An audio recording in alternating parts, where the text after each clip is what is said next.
DeSanto Propane is 4 generations strong as a trustworthy family-owned business with unmatched customer service. Go online at DeSantoPropane.com for more info or call toll-free at 1-800-752-4574. Since 1937, the difference has been DeSanto Propane.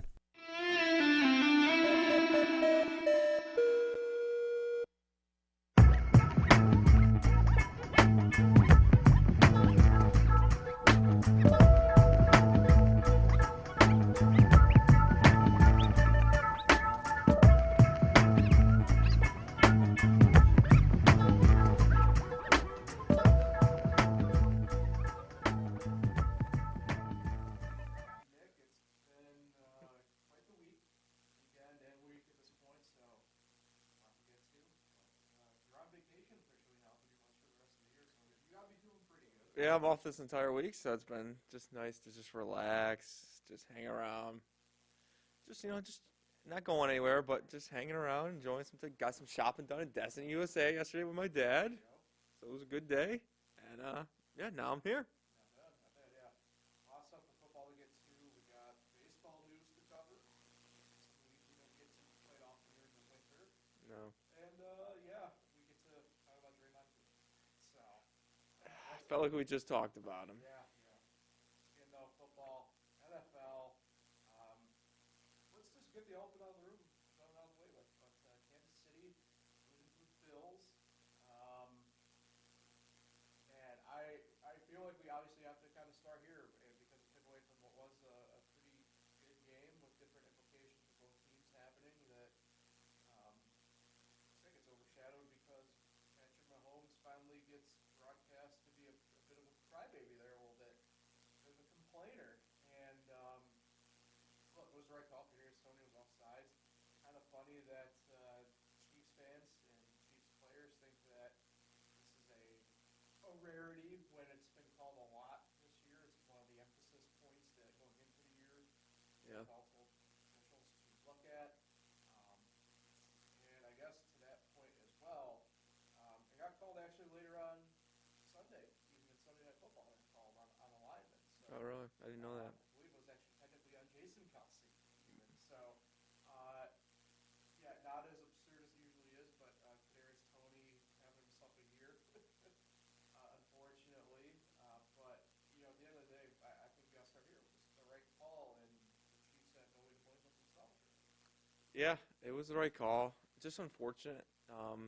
Usually they blow that play dead, so usually you don't see how the result of the play would have gone. So it was interesting that we got to see. Could have been one of the more historic regular season plays in NFL history. But it's also kind of weird for Bills fans. Usually they're on the wrong end of these type of games. That is exactly how they would have lost, was a play like that. And but you can't. What was the score? They would have been gone 4 They would have gone with an extra point. Yeah, 4. You see, and there was like a minute 30 to go, and they had another play after that. So it's not like the game. It was you lose or win off that play. So no, I mean it's just Bills could have came back. I mean if they had scored there. So it's just unfortunate, but it's the right call was made. I mean, he was offsides. He was offsides barely, but that's how all offensive offside penalties are. They're barely offside. They're not like full body offside. So that's usually how they go. And so it's nice to see that they making the right call. Is just, they actually might have had a little bit of an impact on the play. I know a lot of people are like, oh, he's a toe offside. So, but Tony's the one that scored the touchdown. So it might have had an impact on the play. So it had to be called. But like I said, just rare to see the Bills on the wrong end of I wouldn't say historic game, but a big time game for the week. Right. I guess in this case, the right end, right? So yeah, so they're on the right end. Yeah. It's interesting too because the Bills. I don't mean like the Bills as in like the team as a whole, right? But like the coaching decisions down the stretch there for them are really baffling, right? Kansas City down. You're at like 4 minutes to go. Just like passing the ball constantly. It's not like it's third and like long situation, but like you want to run the ball at least in multiple spots to at least make Kansas City call a timeout. And they just didn't. And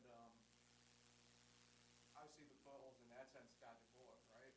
But you want to talk about a big win when they needed it, right? I don't know if it was necessarily like save your season per se. You look at the AFC standings, and they're one of the teams from 6 or 11, all at 7-6, and keeps them at least on pace with that. You know, obviously, no matter what the end of the year, we'll still be winning these games, especially in conference. Sure, lose them, but push comes to shove, they did what they had to do to continue the season, and we'll talk about probably a little bit more, in a second here when we get to the picks and everything. But they have a big game against Dallas this weekend, and obviously it's not as hindering playoff implication wise because it's a non-conference. So in terms of tiebreakers and everything, right? Like you avoid the bullet barrel in a way, but still at the end of the day, they were put themselves at 8-6 at the end of this weekend, and you had teams in front of them in theory with 7-6 actually going against each other this week. It's a big enough consequential stretch here for them that they can't leave anything to chance, and that Chiefs game was kind of proof of it. Yeah, they can't worry about tiebreakers right now. They just got to worry about getting wins.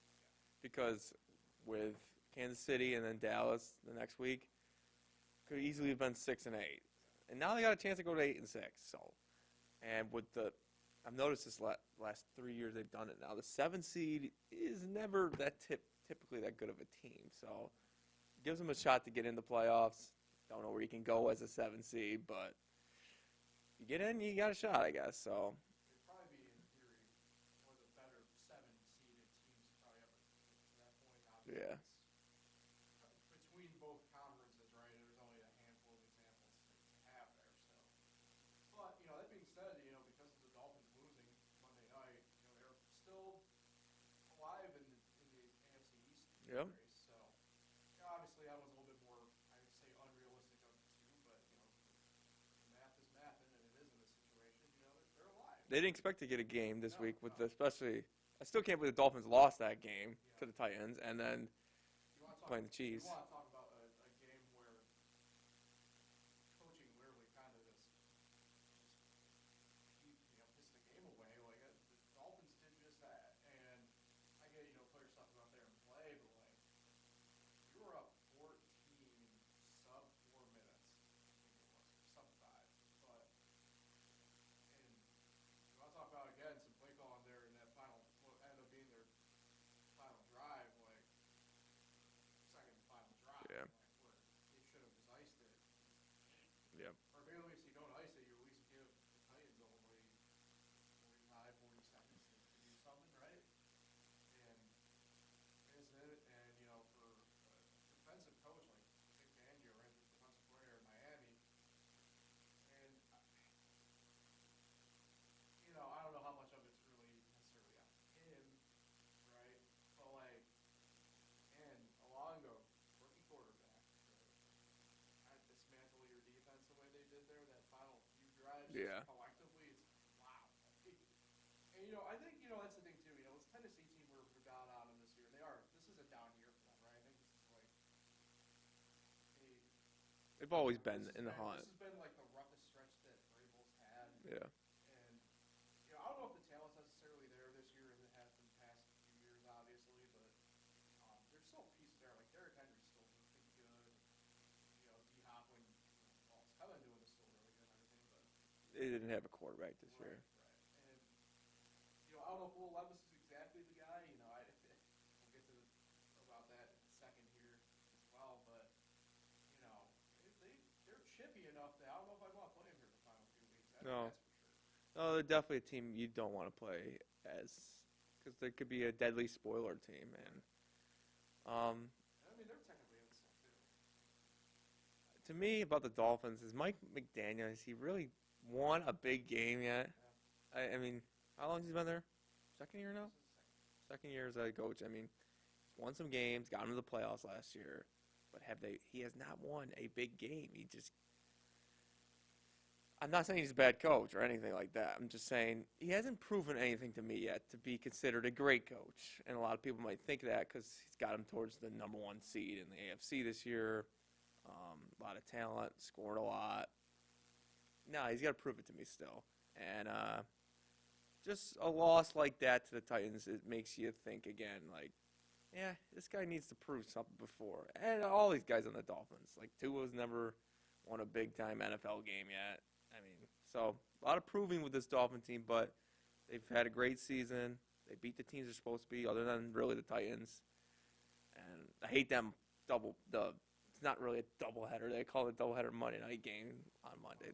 That was It's not double header when it's at the same time. yeah, it's not. And still, for the most part, you can only really watch one at the same time. That was so stupid all around. I hope they don't bring that back. But yeah, the Dolphins just got to prove to something more. The AFC, I think, we've said it all year long. It's wide open, and it remains wide open. I think it's going to continue to be wide open until the playoffs get here. The NFC, you're starting to see a clear-cut favorite, maybe with the Niners, Cowboys, Eagles, second, third, depending on who you think's better. But I don't know. AFC is just wide open to me. Yeah, it's interesting because on the NFC side, too, to kind of go back for a second, I mean, you have to pick a team right now, too, though. It's like, fortunately, Dallas has probably been the more consistent of the bunch the past month. Really. Yeah. There. So, yeah, but at least there, the NFC, it's definitely clear because it's definitely, and I know they haven't been great the last few weeks. You go back to them, but, like, the Eagles still, I think, I wouldn't want to face them in the playoffs, obviously. Yeah. But, between the Eagles, Cowboys, and Niners, you kind of know. And for the AFC where, yeah, Baltimore kind of struggled. It's like, oh, Baltimore's defense is really great, and they did everything in their power to lose that game. On Sunday, and Against the Rams. had to go into overtime. Yeah. On punishment, and they're good, but going back to the whole thing with the NFC, it's like, yeah, it's like same thing with the Chiefs and the Bills and like the Dolphins, and I don't really know about anybody truly in the South, I guess, at this point, but They got good records. yeah, but it's like one of those things where it's like, yeah, but I could make a case for any one of them. Like I was talking about this on Monday a little bit with people. Like, you could tell me like the Browns have a good path, and I would believe you because it's like, yeah, like anybody in the AFC does have a path right now. It's not necessarily a good thing. 4 different starting quarterbacks won a game for the Browns this year. First time in NFL history. Yeah, so let's kind of jump into that a little bit more here because we've been talking about how it's been the year of the backup quarterback at this point, and the two in New York, or New Jersey, depending on how you want to talk. Tommy Devito and Zach Wilson, AFC and NFC offensive players of the week respectively. Absolutely crazy. You ever think you would say that No, after his Syracuse days? And it's crazy because like stuff's always kind of been there for Tommy DeVito. It's just never really hooked in Syracuse per se. You kind of saw it though with Illinois. Like he had, especially last year, he was really good with Illinois. And the thing with Syracuse is it's pretty apparent probably what the issue was there. Yeah. But I mean, Tommy DeVito, and again, some breaks, Giants fan. I don't know if you should start him over Daniel Jones, obviously, but no, this is a kid who literally, like, the story's crazy, living at home with his parents because it's just, he didn't know what the deal was going to be with his roster situation, status with the team, and Mm-hmm. I mean, now he's out here, if you're a fan, it's great, like, don't get me wrong, but you're at the point in the season, too, where it's like, damn it, like, I don't know if I want to win in that sense, right? He's won too many games, so I think it's too late. Exactly. So, well, it's crazy too. And then you have Zach Wilson on the other side of the Jets, and the other side of MetLife in the offices, where you got the reports coming about how it's like, oh, he doesn't want to play, he wanted to be traded, and blah blah blah. And the actual thing that gets lost in translation is the actual thing he said was like, no, like at this point, I'm just like happy that we ball, and he's just going out there and playing really good Yeah. for the Jets. And like I said, if you were to tell me at the start of the season that in week 14, for example, or any week for that matter, that Tommy DeVito and Zach Wilson will be offensive players of the week in their respective conferences, I would have laughed hysterically. I would have called you nuts. In fact, probably would have called county services that at least help get you the help you needed in that sense. But this speaks For the Jets and Giants, too. It's quite, yeah, Yeah. Will Leviston, I know he's probably, quote unquote, at least a future guy in that sense. Jake right? Browning. Right, but in that case, right, Browning's had a really good run of games. Joe Flacco wasn't even on a roster, practice squad, or not going into the year. We talked about the Browns, right? You brought it up, right? Think about how it's 4 starting quarterbacks for them that had wins this year, an NFL record. It's been so many backups. You forget Josh Dobbs is a backup. He lost his job apparently. So. Yeah, after that game. But, You don't want to talk about that? to that end, though. Well, we can. You don't want to talk about Vikings, Raiders? Well, we can circle back to that. What happened? Well, that's another one too, right? Aiden O'Connell's looked. I mean, it's a bit rougher for them because the roster stuff for them is kind of nutty. But he said even Moment Stewart's like, okay, he's looking really, not really good, but he's looking competent out there. Like, I mean, he can look all right. who saw Joe Flacco's going to be a starter for the rest of the year? Yeah. Yeah. He should.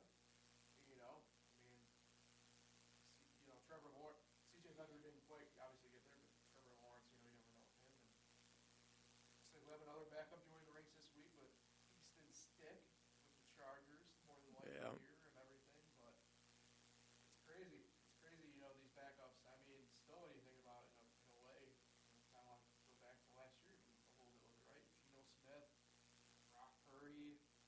It's crazy. I mean, all those things where it's like you look around and you have your Patrick Mahomes, Challenge, they're on there going out there and play great and everything, but damn if these other dudes aren't out here just being like, hey, we're getting it done and making it work. And Tua is still healthy. That's concrete or something. Knock that portion of it. There you go. Tua's still healthy somehow, some way. He is one of the healthy quarterbacks this year.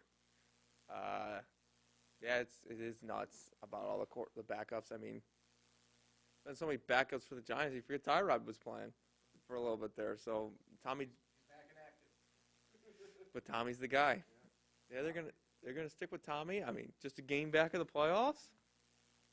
Play one of the teams tied for the final playoff spot this weekend. The Saints. Saints also fighting for that division. So. And you never know if they're going to have a backup quarterback in either. Does Derek Carr he keeps playing?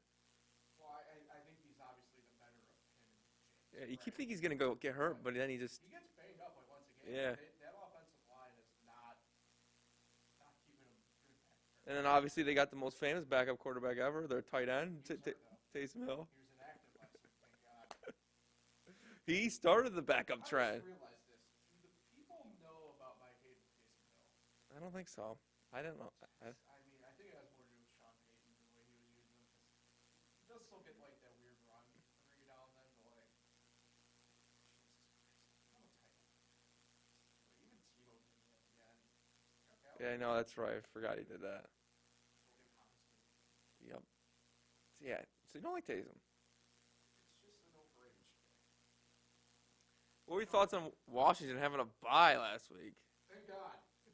Didn't have to worry about that. I mean, hey, that was it for the bye weeks. Yeah? Them and Arizona were the last two. That's crazy. That's too long. Yeah. That's way too long. Well, and it's also too like this year, especially it's where I noticed bye week in week 5's. Oh, That's way too early. yeah, like it's. I don't know. Now the NFL is saying, and this is a different discussion. I saw Just be like, before it went live. The NFL is exploring the regular season game in Brazil next year too. It's it should be like week 8 through 12. yeah. And that's it. The honey hole right there, more or less halfway through for everybody. Yeah, I mean, do you want to spend a minute on Vegas and Minnesota because that game was just. Well, it was that one field goal. That was the decision, the deciding factor. That was really it. A lot of defense. I mean, it was a great game. I mean, people forget about Zach Wilson. I was going to say this. That game was 0-0 at halftime, that Jets game. This game was also 0-0 at halftime. It was 0-0 all the way to the fourth quarter. And we finally got our field goal. Just, like I said, even Monday night, Tom Brady's right, man. It's terrible football we got out there. It is the year of the backup, but we're getting a lot of bad football. Yeah, well, to go back to the point we talked about a couple weeks ago, I just think everybody's just closer together talent-wise than ever before. And again, the Tom Brady portion of it's kind of funny because he was part of that the last 2 years. So I mean, Yeah. he has the exact leg to stand on. Wasn't there another terrible game? Uh, Who the Panthers play? Oh, is that the Falcons? No, that's this week. Every Carolina game is inherently bad.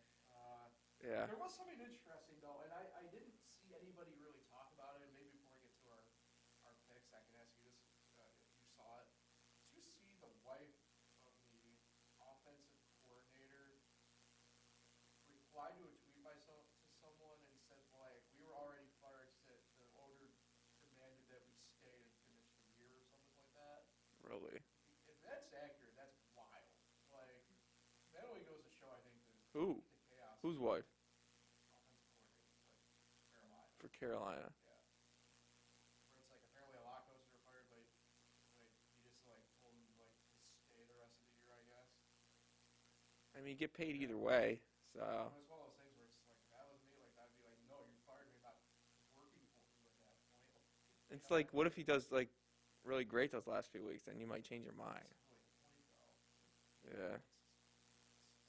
Yeah, why would you get fired by a place and continue to work? No. That's not how I feel, but. All right, let's maneuver to our picks here next. I think we yeah, pretty much. So, not exactly glamorous weeks per se for either of us. I went 10-5. You went 8-7, so I regained the lead back, Nick. 125-84 for me. You're 124-85 though. And how many weeks we got left? Well, we're probably going to go to the Super We Bowl. got 4 more weeks. We going to the Super Bowl? Of course, yeah. Yeah. Might happen that way that we need to. So, all right, let me get the table down over there. We're not picking the Pro Bowl. Bulls, no. They don't even do that anymore. No. Full 16-game slate back. Buys are over everything. So Thursday night this week, Chargers at the Raiders. Raiders are actually 3-point favorites in this game because of the Easton Stick. What's the quarterback matchup? Easton Stick, Aiden O'Connell. That's exactly how I Easton thought. Stick from When you say Easton Stick, I just think of Grady Dick. okay, so Kansas. North Dakota State. North Dakota State. I'll go first here. I won't take Vegas. I just think the continuity aspect, I guess they're offensively at least better off. And I guess they're going to finish the year with him, but man, if it doesn't be like Brandon Staley's just a dead man walking at this point, you know? Well, who had more points in Vegas last week, the Raiders or Anthony Davis? Somehow Anthony Davis. By 41. I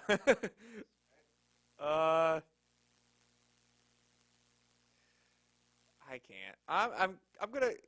I know this goes with coaches getting fired, but we're gonna go quarterbacks as well. I think Stick Boy there is gonna get a win. You're going Easton Stick and the Chargers. Yeah, the Raiders look Choice. 0 points, Paul. It's Yeah, concerning. that's fair. It's not like the Chargers. How do you put up 0 points and say, like, yeah, I think we're gonna win this week? Chargers only put up 6 against the Patriots 2 weeks ago. I know, and they covered. I think Minnesota covered in that game too. They were 2.5, I think it was. Speaking of Minnesota, they're the first game on Saturday. That's right. We have 3 Saturday games this week. Week 16 schedule's insane. At 1 p.m., the Vikings are at the Bengals. The Bengals are 3.5 point favorites. I like the Bengals. Yeah, same. Intrigued. I mean, Nick Mullen obviously has more of a resume than Browning does at this point, but Bengals just seem like they have something going on, though. It's weird. You know what I mean? Like, the camaraderie that the team has right now is definitely better than what the Vikings got right now. So Josh Dobbs got benched? Yeah. That was fast. 4:30 on Saturday. Pittsburgh at the Colts. The Colts are 2.5 point favorites. There's a lot of turmoil surrounding the Steelers right now. I like the Colts. Yeah, I do too. Again, though, for a couple teams I mentioned, this is one of the matchups. A couple 7-6ers are going at it. The Colts coach needs some credit too. Yeah.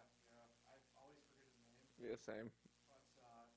But He's the Eagles coach. yeah, it's one of those weird things too, where it's like that roster's not a ton different from last year. So sometimes things just get weird like that. The nightcap on Saturday, 8:15. All those Saturday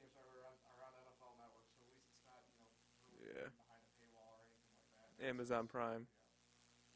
So, But NASCAR coming to Amazon Prime. well, we'll get to that maybe in 2025. Oh, it's not happening next year. Yeah, okay. The nightcap, Denver at Detroit. Detroit 5-point favorites. Boy,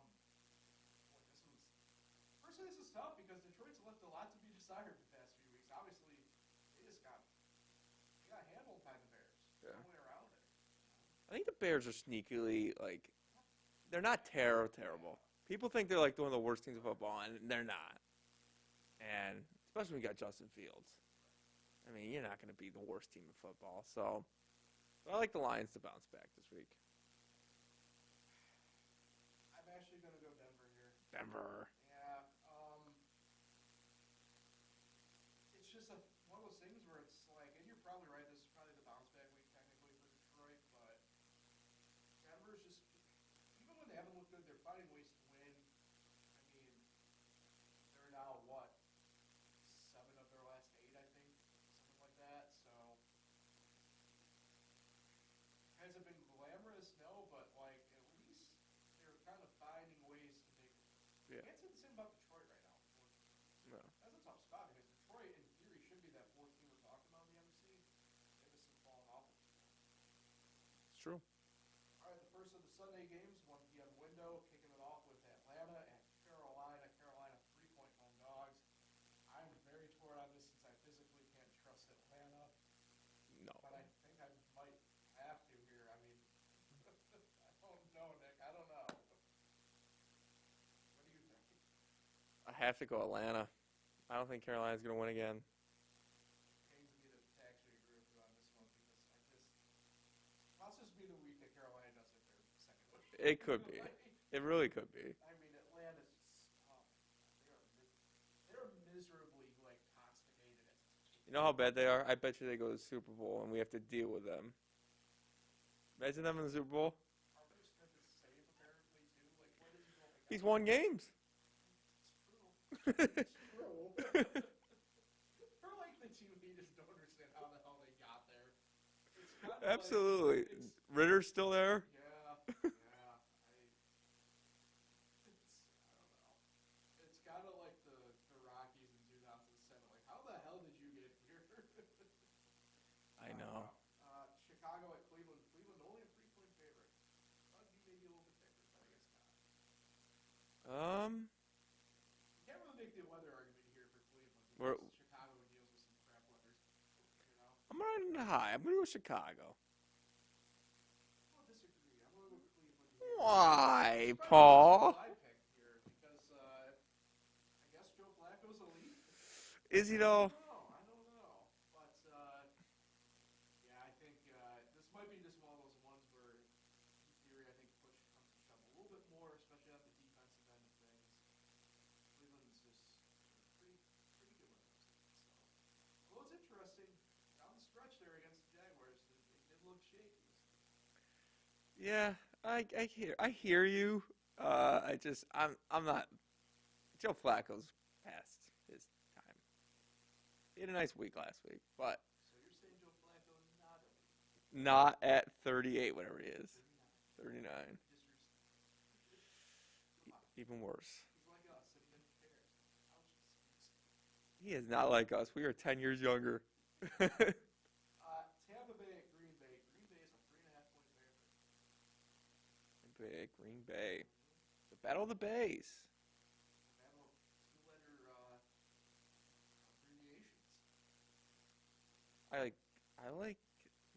It's a toss-up. I like Tampa Bay.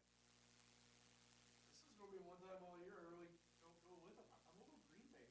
I'm going to go the home team.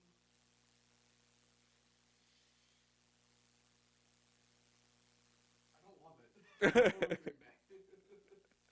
Yeah, that just, I don't know. That's a toss-up. We're still well in the 1 o'clock window with the Jets at Dolphins. Dolphins are 8.5-point favorites. And they should be. It's going to be kind of like the Black Friday game. And go Dolphins win this game. Zach Wilson had his fun. Yeah, I just think, if the Dolphins do actually mess around in this game, I think we might be talking about a team that's going to be in trouble. The Dolphins, yeah. If they lose this one. New Orleans hosting the Giants. Giants on the road as 6-point dogs. Give me the G-Men. Tommy DeVito. I'm actually following you on this one. I like the momentum they got. I know, again, I go back to this. I don't think they want to keep winning. But How do you stop him? right. His agent will do whatever he wants for him. He's got a guy. He's got a guy. Houston at Tennessee. Tennessee 2.5-point favorites. Is Stroud all right? Don't know yet. Still in protocol. Boy. Great flesh runner, so it could be Davis Mills under. Either way, I'm going Houston. I'm not. I'm going to take Tennessee here. So you like them as a spoiler team? I'm on one of those. I think if we were talking a couple weeks ago, would be 100%. Houston. Even the last couple weeks, even when Stroud's been healthy, kind of looks like they've been on the shaky side. I've been against Houston. I gotta stay with them. I think Tennessee too. You got Vrabel coming. He was kind of the original Dan Campbell. Wants to bite your knees. Yep. This is one of those spots where he loves kind of defense. Yep, true. All right, last of the 1 o'clocks. Kansas City at New England. New England a 9.5-point dog at home.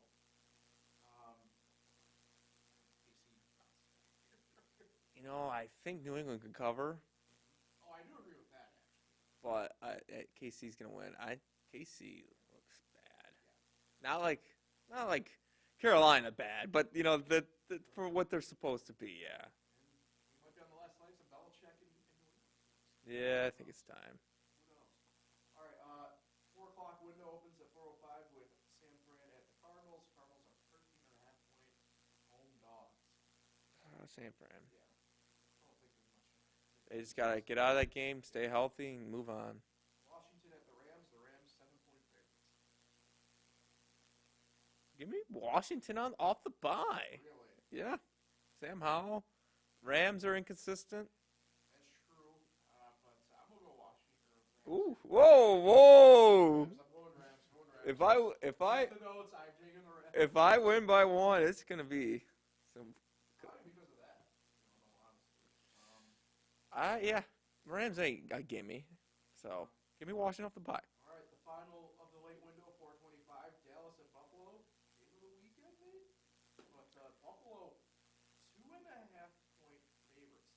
Wow. Line swung in It's a at couple Buffalo. days, yeah. It's gonna be a great crowd, Right. as it always is. But give me the Bills. Maybe we're on the same wavelength. Yeah, Buffalo as well. I just Cowboys are due for a loss. has Dak Prescott ever played there? Yes. We looked back on Monday, 2014. 2014. Must have been Well, just. I guess technically he didn't, but he did. Oh, he didn't play, Correct. but he was on the team, Right. so he's never played there. I guess he's never played. Played. Like Carson Wentz. Does he have a Super Bowl ring? All right, Sunday Night Football this week. Baltimore at Jacksonville. 3.5-point dogs. I'm going Baltimore. I don't take Jacksonville here. Interesting. I think they're a pretty lively dog. And like I said, everybody talks about Baltimore, and I don't know if I fully buy into it, to be honest. It's warm. It'll be warm there. Warm climate. Warm-ish. And then Monday Night Football this week. Philadelphia at the Seahawks. Seahawks are hitting for it. I think Eagles, unfortunately. Kind of I wouldn't say a put up or shut up game, but again, another team where it's like, if they actually lose this, they're going to be in some tough fights. Seattle, they can win this. This could help their playoff chances. So that'll wrap up the NFL portion of things. College was obviously extremely late this week. Did you get it right? Good pick? We'll get to those in a second. I do want to talk for a moment, though, before I get to the picks, because the way we're going to do, Oh, yeah, it's I'll bowl. explain the bowl game thing. So really the only main thing about college this weekend was really the Heisman and Army-Navy. So we'll do Army-Navy quick here in a second, but Jayden Daniels was Heisman, quarterback from LSU. Was a little bit closer, I think, than most national people expected. I didn't think so. And again, I knew Daniels was probably going to win. Not who I would have gone with personally. I know we talked. Who would you go We with? talked with it very briefly, I think, at the end of the show last week. I would have gone with Penix. Yeah. Michael Penix out in Washington. I just thought, just better stuff all year, kind of collectively. I get maybe the final few weeks weren't great, but I thought the final few weeks of Daniels was a lot of stat padding, whether needed to for the team or not.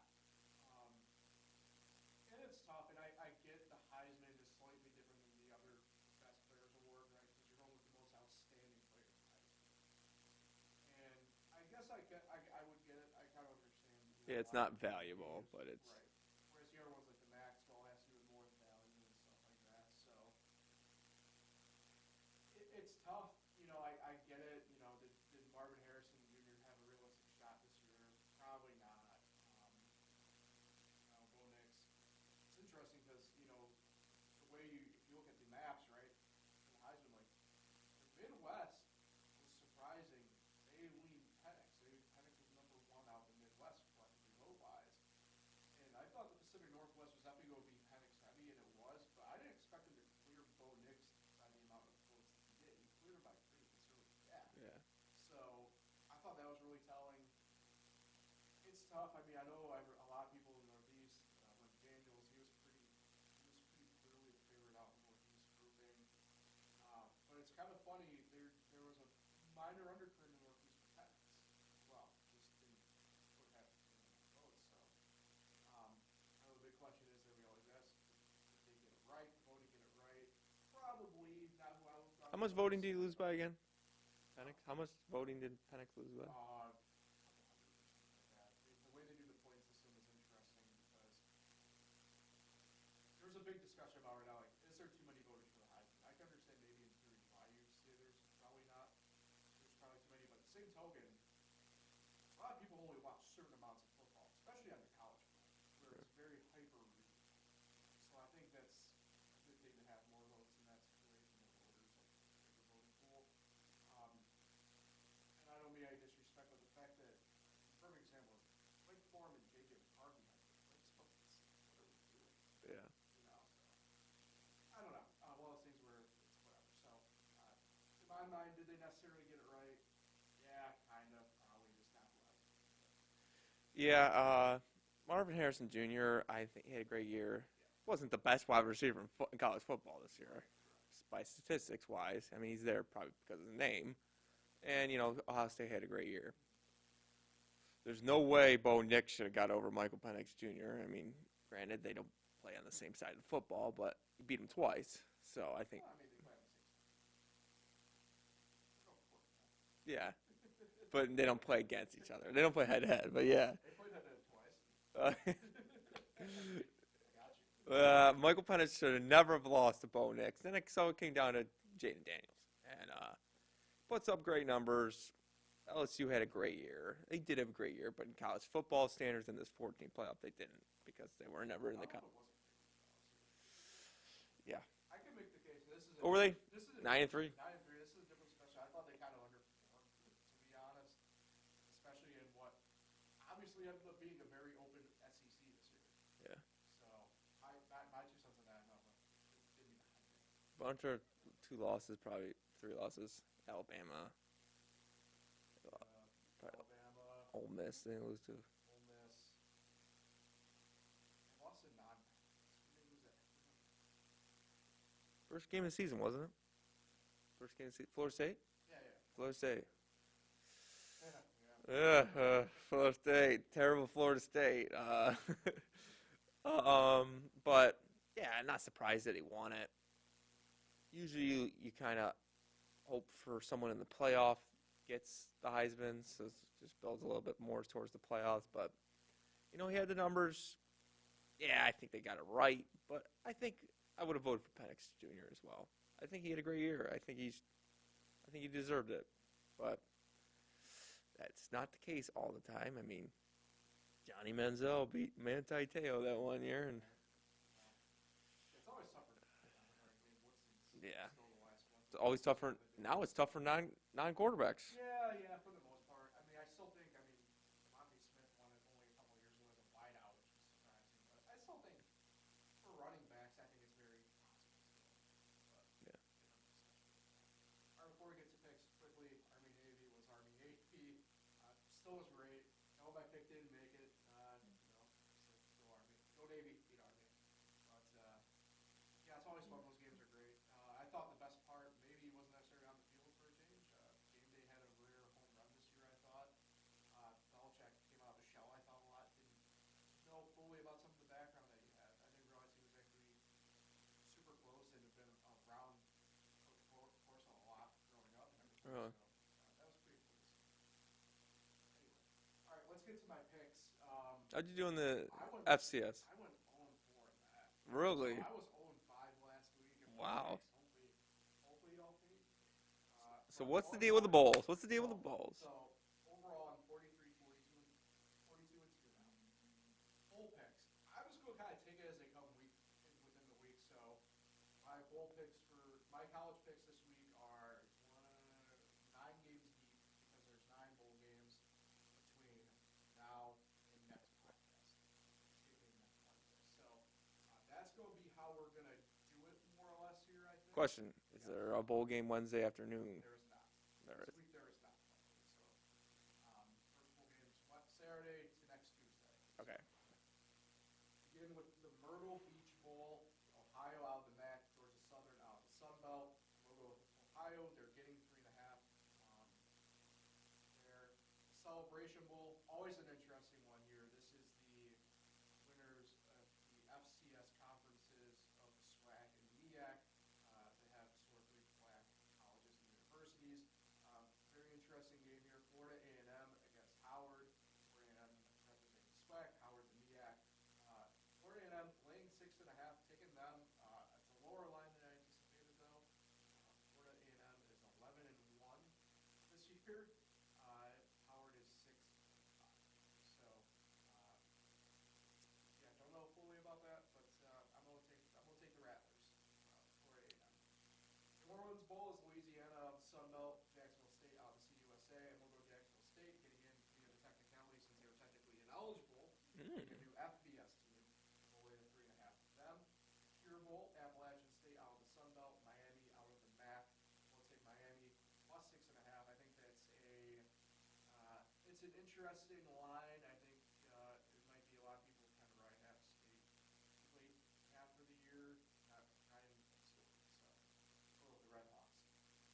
The New Mexico Bowl, Fresno State out of the Mountain West, New Mexico State out of the CUSA, and we'll take New Mexico State minus 3.5 here.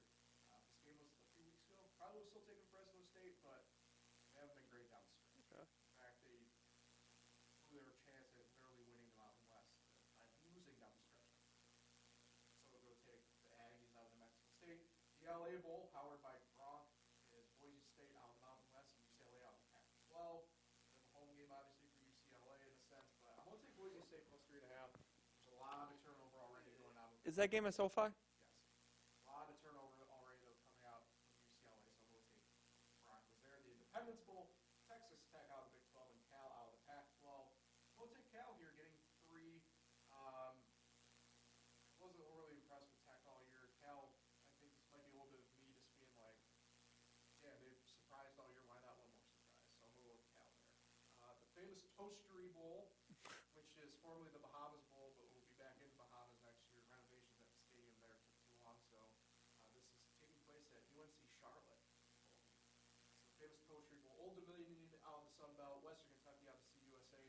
2 old teams going at each other out of the CUSA, and this one actually, we'll take Western Kentucky. That's kind of a bummer. Yeah, we'll take Western Kentucky plus 2.5 here, the Hilltoppers. They went from Bahamas to North Carolina. Sucks. What are you going to do? And then the final bowl game out of this pack, this one is the little Tuesday game next week.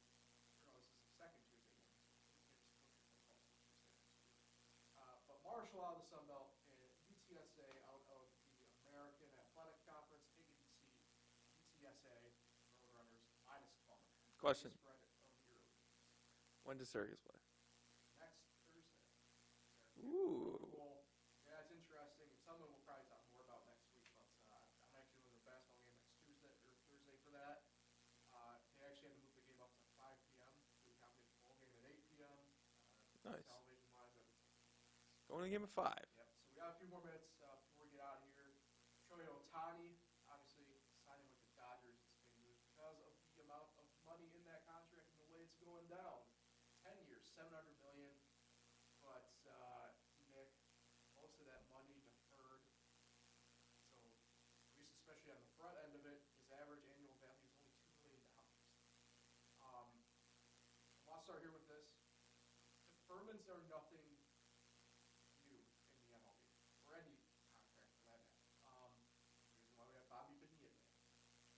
But to this extreme is new. I would imagine this is probably the only time we'll see something like this. I don't think we'll see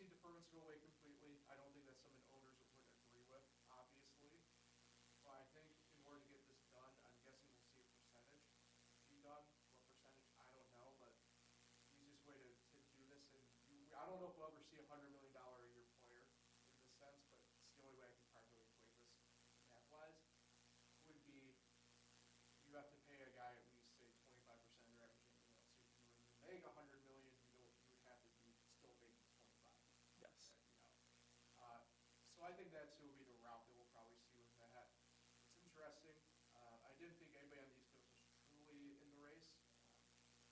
I definitely thought the dark horse of Seattle was actually going to get it. I did too. Just didn't happen. I'm not surprised he stayed on the West Coast. Yeah. I think many Japanese players prefer being on the West Coast anyway, for the most part. I think it just makes more sense in that way. But it's tough. It's another case of more or less the rich getting richer. Although for the Dodgers, they might be the one example where it's like with them just hasn't made a difference though, actually, in a way. So. Yeah, I was hoping to be Seattle, but when it took a little bit of time, I thought it wasn't going to be the Dodgers. I mean, it was like, why hadn't he signed already? And there's rumors that he went to Toronto. He never did go to Toronto to visit with them. But not surprised about the West Coast. When everyone's kept bringing up Cubs, I think Braves, Blue Jays, I just never saw him coming to the East Coast. He wants to be closer to home with Japan, and that's what the West Coast is for. And so it's not surprising. Definitely glad I'm not an Angels fan because that's got to suck to go to your, I guess, arch rival. I don't know, crosstown team in the Dodgers. So the rich get richer, and the whole deferral thing is smart on his end, but it's just a little nuts that he's only going to make $20 million over the next 10 years of his career, and he gets the 200. That's what I'm thinking, because he's young, right? What is he, 20? 29. 28 or 29. Oh, so he's 29. Yeah, he's probably done in 10 years. I was just saying, what if he had a little bit more? He could go to 45. So he's going to get another contract to play, but he's going to make this $680 million that he signed with this contract on top of that.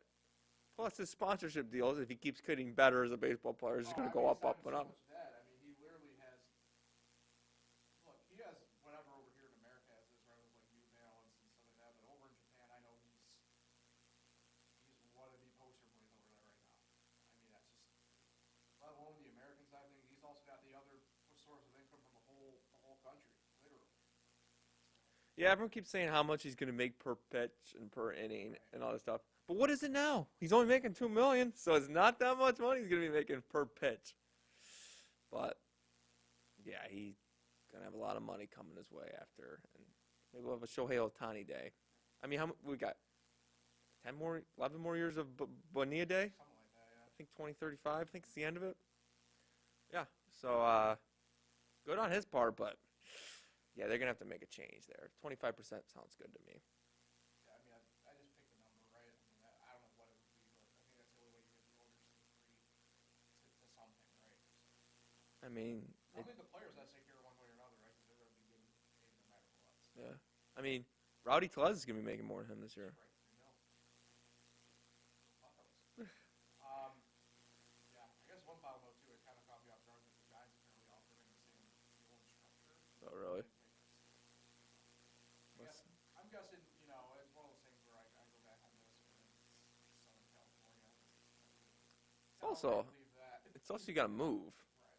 He doesn't have to move now. I think he's living. In fact, I think he's living closer to Dodger Stadium than he was when he was with the Angels. Angels. I believe so. I think people said he lives in Newport Beach or something like that. So could be wrong.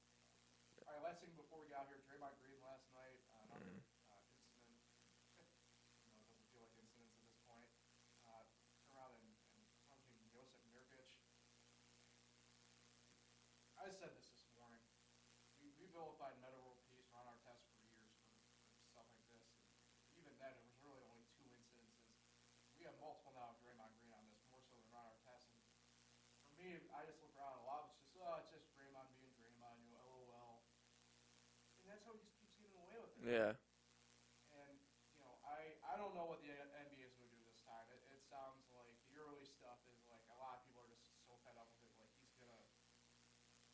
Does he get the hammer this time? Probably not, but I'm guessing. Yeah. I'm hoping it's double digits for suspension. It's got to be double digits. It should be. At this point for suspension. Another 5, I don't think it. Look, I don't even know if 10's going to teach him anything in that sense, right? At least at 10, you get the point across, because that'll carry him through it to some point in mid-January, more or less, right? And it's the time of the year in the NBA where, it's a little bit different, I guess, with the in-season tournament. stretch for a lot of teams, right? This middle portion where, Yep. you know, you don't want to be out here obviously losing games, but you can't be messing around either. No. Because then you get that midpoint in January where the trade deadline creeps up on you, and next thing you know, you blink, and it's like, we only have 20 games left, and we aren't going to be able to spin this. And, you know, if you're the Warriors, I said this at the time when they traded away Jordan Poole, I would trade away Draymond too. I think it's just time to move on, cut ship, and whatever. And you know, I don't know what's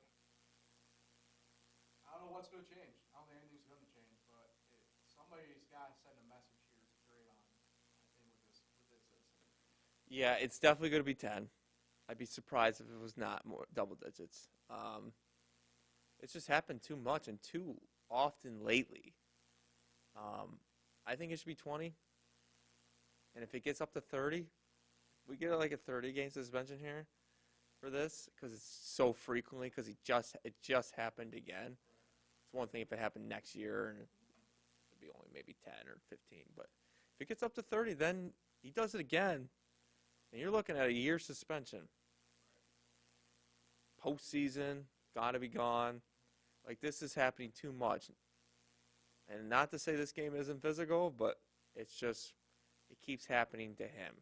And it's on his end, on his part. So, yeah, fortunately, I've had enough of this. And you should suspend him 25 games.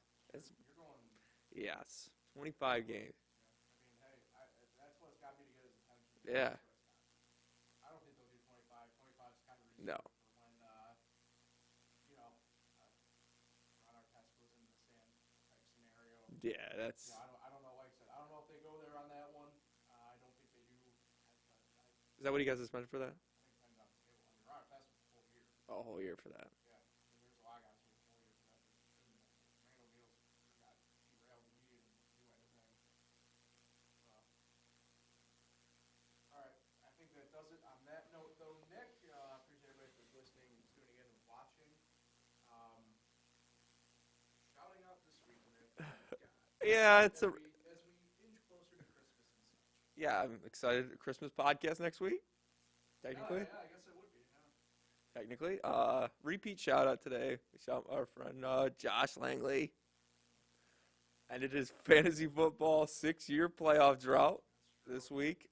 Unfortunately, me and Paul were on the wrong end of that, and we both missed the playoffs. You really did. You had a great team, and you're just one of those teams that doesn't even get a shot. Third highest scoring team in the league this year, and I don't have. I know. This is an awkward shout out, but congrats to Josh. He was the top scoring team, so give him some credit. He only has one player whose number retired in the Raptors. JJ, but yeah, he had not made the playoffs since his first year in 2017. So yeah, when he won it, so he's back. We'll see how he does against Fletcher Reese. Shout out Fletch. Yeah, double shout out. Shouts out to Gary One. Yeah, fantasy football playoffs here, but not for me and Paul in that league.